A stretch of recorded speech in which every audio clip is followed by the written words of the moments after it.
I believe that there's no limit placed on what we can be in the future. When Jimmy Carter told his family he planned to run for president in 1976, his octogenarian mother, Miss Lillian, exclaimed, "President of what?"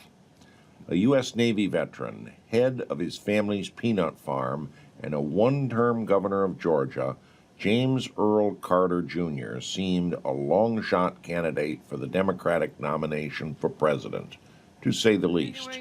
But he did it. In running for president 2 years after leaving the governorship, Carter executed a methodical, well-organized campaign. In the fall, Carter faced President Ford, the nation's first unelected president, and someone who had barely staved off a challenge to his nomination from Ronald Reagan. Although he won the presidency narrowly, Carter had a House and Senate controlled by his fellow Democrats. America was built with vision, with faith, and also with hard work. Carter's most significant foreign policy achievement was the Camp David Accord of 1978. This essentially forged peace between arch-rivals Egypt and Israel and changed the dynamic in the turbulent Middle East. Carter also had serious problems during his presidency.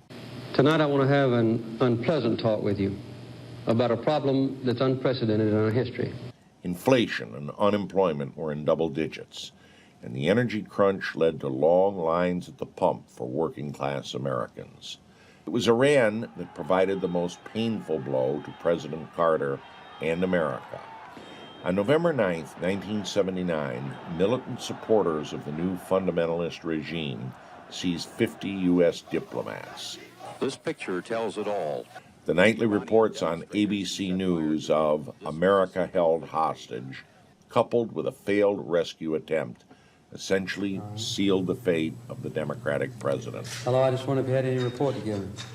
Carter and Vice President Walter Mondale lost all but 6 states to the Republican ticket of Reagan and George H.W. Bush. And for the first time in 40 years, Republicans won the Senate.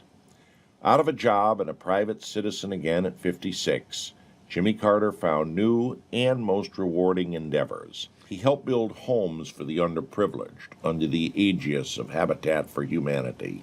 And we try to find exciting and dramatic and unexpected and adventurous things to do, and Habitat's one of the best things we ever decided. He founded the Carter Center, which provided election observation and allowed the former president to mediate international disputes. In 2002, Carter was awarded the Nobel Peace Prize, quote, for his decades of untiring efforts to find peaceful solutions to international conflicts. I love you, Jimmy Carter.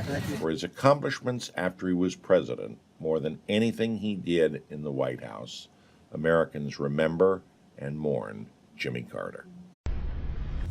Information. Truth is freedom. Is Newsmax. It's real news for real people.